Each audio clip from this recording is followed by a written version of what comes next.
António de Spínola chega à Guiné em maio de 1968 com as suas ideias. Enquanto responsável máximo por toda a vida da colónia, vai mudar radicalmente os métodos do seu antecessor, impondo uma nova atitude face ao inimigo. Reorganiza e moraliza as tropas e, no centro da sua orientação, estabelece uma prioridade para o relacionamento com as populações. Viajando por todo o território, Spínola parece ter assente ideias num diagnóstico muito negativo da situação, que porventura já levava feito.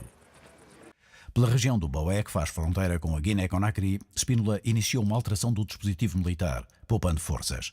Abandona esta zona por ser pouco povoada, retirando primeiro de Belly, um posto defendido por um pelotão, e depois de Medina do Boé.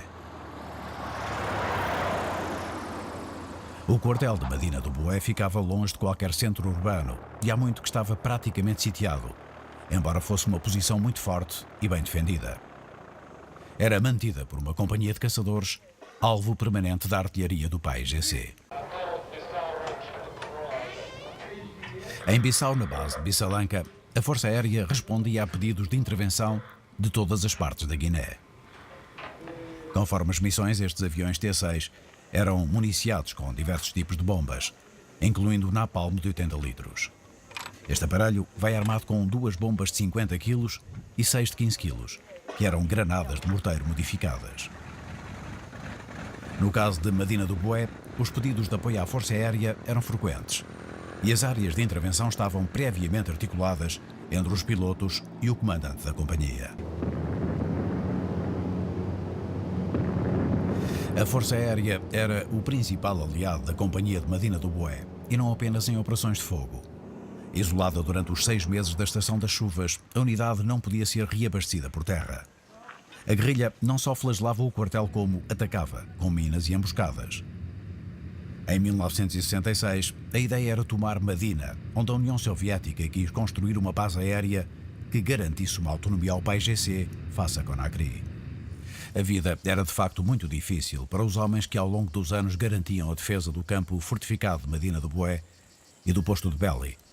Observados permanentemente por elementos do PAIGC e à mercê da sua artilharia ou do fogo de franco-atiradores, os portugueses estavam sempre à espera de um assalto definitivo. Sob essa pressão e cientes do que significaria uma tomada do quartel, os militares em Medina do Boé procuravam ultrapassar a tensão permanente através do convívio. E até mesmo sublimando pelo humor a angústia e o medo em que viviam. Quem quiser ver é só subir o morro. Samba mora no meu barracão.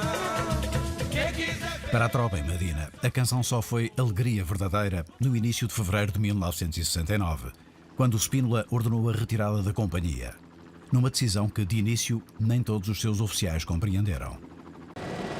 Os generais do Estado-Maior da Guiné anteriores a Spínola não terão equacionado a retirada de Medina do Boé, mas pensaram na transferência do quartel para um dos montes que o rodeavam, o Dongol Dandum, uma posição muito mais favorável à defesa.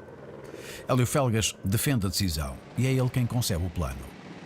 A Operação Mabecos Bravios começa com a deslocação para Medina de alguns destacamentos de reforço.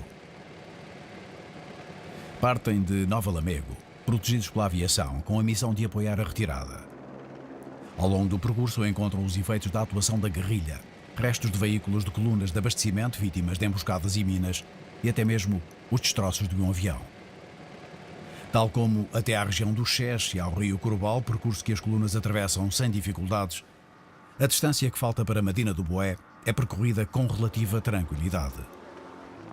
As colunas alcançam o objetivo apenas incomodadas por ataques de abelhas, que, no entanto, afastam da operação alguns soldados. Quando as colunas chegam ao quartel, a Companhia 1790 está pronta para iniciar a retirada, deixando intactas as instalações. Ao mesmo tempo que o PAIGC invade o quartel abandonado, sofrendo vítimas, as forças portuguesas vão viver um trágico episódio. Com início na manhã do dia 5 de fevereiro, a retirada constitui uma grande operação militar, acompanhada pelo próprio Spínola. Envolve centenas de homens, mais de 50 viaturas e enorme quantidade de material.